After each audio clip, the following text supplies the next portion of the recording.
ہے معاشرتی زندگی کا اسلام کا ایک حکم ہے،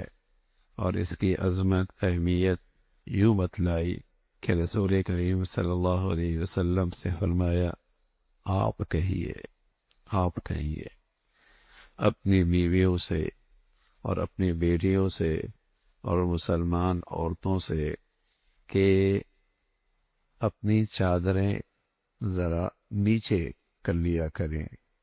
نیچے گرا لیا کریں، یعنی چہرے کا پردہ کر لیا کریں۔ کتنا اہتمام بتایا ہے مسلمانوں کو کہ اللہ کے نبی صلی اللہ علیہ وسلم سے خطاب کیا گیا کہ آپ کہیے۔ یوں بھی کہہ دینا کافی تھا، آپ ایمان والوں سے کہتے، یہ اللہ براہ راست خود بھی کہہ سکتے تھے، لیکن اللہ کہہ رہے اور رسول کریم صلی اللہ علیہ وسلم کو خطاب کہہ کے کہہ رہے، تو اس کی اہمیت، اور پھر رشتے بھی گنائے، نسبتیں بھی گنائی۔ آپ اپنی بیویوں سے کہیے، جو عظمت آپ کی بیویوں کی ہے کون نہیں جانتا۔ آپ اپنی بیٹیوں سے کہیے، کیا شان ہے بیٹیوں کے رسول کریم صلی اللہ علیہ وسلم کی۔ پھر اسی پرائے میں فرمایا کہ اللہ کے ہاں ایک ایمان والی عورت کی کیا قدر و قیمت ہے، فرمایا ایمان والی عورتوں سے کہہ دیجیے۔ اس نسبت کے ساتھ یہ ذکر کر کے پھر حکم دیا کہ یدنین علیہن من جلابیبہن، کہ آپ ان سے کہہ دیجئے کہ سر سے نیچے کر لیا کریں اپنے اوپر تھوڑی سی اپنی چادریں، یہ چادریں ذرا نیچے کھسکا لیا کریں اور اپنے چہروں کو اس سے ڈھانپ لیا کریں۔ یہ اللہ کا حکم ہے، قرآن کی تلقین ہے، شریعت کا ایک اہم معاشرتی زندگی کا جسے کہیں کہ ہدایت ہے۔ آج کا مسلمان اس کا اہتمام کتنا کرتا ہے؟ اہتمام چھوڑیے، اس حکم کا احساس کتنا رہ گیا ہے۔ احساس چھوڑیے، اس کی فکر کتنی ہے، اس پر ندامت کتنی ہے کہ زندگی میں اب اس حکم میں کتنی کوتاہی ہو رہی ہے۔ گھر، باہر، بازار، اسپتال، اسکول، تقریبات، خوشی، غمی، کیسے کھلے قرآن کے اس حکم کے ساتھ زیادتی اور ناانصافی اور ظلم ہو رہا ہے، اور اللہ کے اس حکم کو کیسے پامال۔ اسکولوں کا حال دیکھیے، تعلیمی اداروں کا دیکھیے، ہسپتالوں کا حال دیکھیے، تقریبات کا حال دیکھیے، خوشیوں کی زندگی دیکھیے، جسے کہیں کہ ہر قسم کی تقریب کھلا اللہ کے حکم کی یہ نافرمانی، اور اس پر کوئی ندامت بھی نہیں، کوئی احساس بھی نہیں۔ یعنی یہ گناہ ایسا رچ بس گیا ہے کہ بہت سارے گناہوں سے توبہ ہوتی ہے، اس سے توبہ بھی نہیں ہوتی۔ تو چوری کر لے تو توبہ کر لے گا، کوئی ڈاکہ مار لے توبہ کر لے گا، نشہ کر لے توبہ کر لے گا، دیکھنے والا بھی کہے گا یہ بہت برا کر رہا ہے،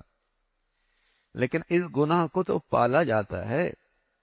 اس گناہ کو تو پالا جاتا ہے، بلکہ اب تو اس گناہ پہ فخر کیا جاتا ہے، بلکہ اب تو یہ گناہ اسٹیٹس بنتا چلا جا رہا ہے۔ بلکہ اگر کوئی اس شخص اس گناہ، اس نیکی پہ عمل کرے اور اس فریضے پہ عمل کرے اور اس حکم کو پورا کرے، دنیا اس کو تنگ نظر سمجھتی ہے، تعریف فعال سمجھتی ہے، دقیانوس سمجھتی ہے، اور نہ جانے اسے کن کن تانوں سے نوازا کرتی ہے۔ یعنی اس حکم کے ساتھ کیسی زیادتی اور قاعدہ انصافی ہو رہی ہے، اور پھر جب اس کا وبال ہے اور اس کا ریئیکشن معاشرے میں ہے، معاشرتی زندگی، گھریلو زندگی، ازواجی زندگی، خاندانی زندگی کیسے ٹوٹ پھوٹ کا شکار ہے۔ اس لیے کہ جس معاشرے میں مخلوط محافل ہوں گی اور مخلوط زندگی ہوگی اور مخلوط نظام تعلیم ہوگا، تو وہاں پھر کبھی ازواجی زندگی کا اعتماد باقی نہیں رہ سکتا، وہاں کبھی ازواجی زندگی کا اعتماد باقی نہیں رہ سکتا۔ نہ شوہر بیوی پہ اعتماد کرے گی، نہ بیوی شوہر پر اعتماد کرے گا، ہنستے بستے گھر اجڑتے ہی نظر آئیں گے۔ طلاق اور خلا کی ایسے معاشرے میں کثرت ہوا کرتی ہے۔ پہلے یہ پہچان مغرب کی ہوا کرتی تھی، لیکن بدقسمتی سے جب مسلمانوں کی دنیا نے بھی ان غیروں کے طور طریقے لے کے آئے تو اس کا ریئیکشن دیکھ رہے، کتنی کثرت کے ساتھ طلاقیں ہیں، خلا ہے، ٹوٹ پھوٹ ہے، اسلام کے اس حکم کو نظر انداز کیا گیا، پردے کا مذاق اڑایا جانے لگا ہے اور اس کے اندر کوتاہی ہے۔ تو اللہ رب العزت کی طرف سے یہ حکم ہے، اے نبی آپ کہہ دیجئے اپنی بیویوں سے، اپنی بیٹیوں سے اور ایمان والی عورتوں سے، یدنین علیہم، بیٹیاں، یعنی عجیب و غریب تماشا ہے، عجیب و غریب، عجیب جس کا آپ 15-20 سال پہ تصور بھی نہیں کر، اکیلے بیٹیاں، ہاں، غیروں کی دنیا میں جا کے تعلیم حاصل کر رہی ہوگی، کہاں انگلینڈ، کہاں آسٹریلیا، اور بغیر کسی محرم کے، بغیر کسی شرم و حیا کے لحاظ کے، اور اس پہ کوئی ندامت نہیں، اس پہ کوئی شرمندگی نہیں ہے، اور اس پر کوئی افسوس نہیں، بلکہ فخر ہوتا ہے، فخر ہوتا ہے۔ اور کس انداز سے اپنی بیٹی کا تعارف، ہاں، اجنبی مردوں سے، اور اس کے ساتھ مصافحہ، اور اس کے ساتھ ملاقات، اور اس کے ساتھ بیٹھنا اٹھنا، یعنی شرم و حیا کا تو جنازہ نکل گیا نا،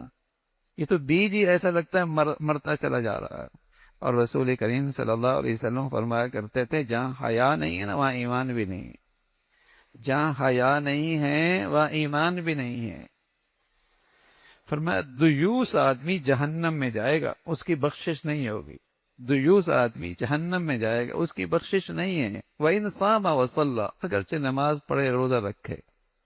کیا ہے اسے پرواہ ہی نہیں ہے، کون کس سے مل رہا ہے، کس سے کس کے پاس جا رہا ہے، کس سے ملنے جا رہا ہے، کس کے پاس ملاقات ہو رہی ہے۔ وَإِنْ صَامَ وَصَلَّى،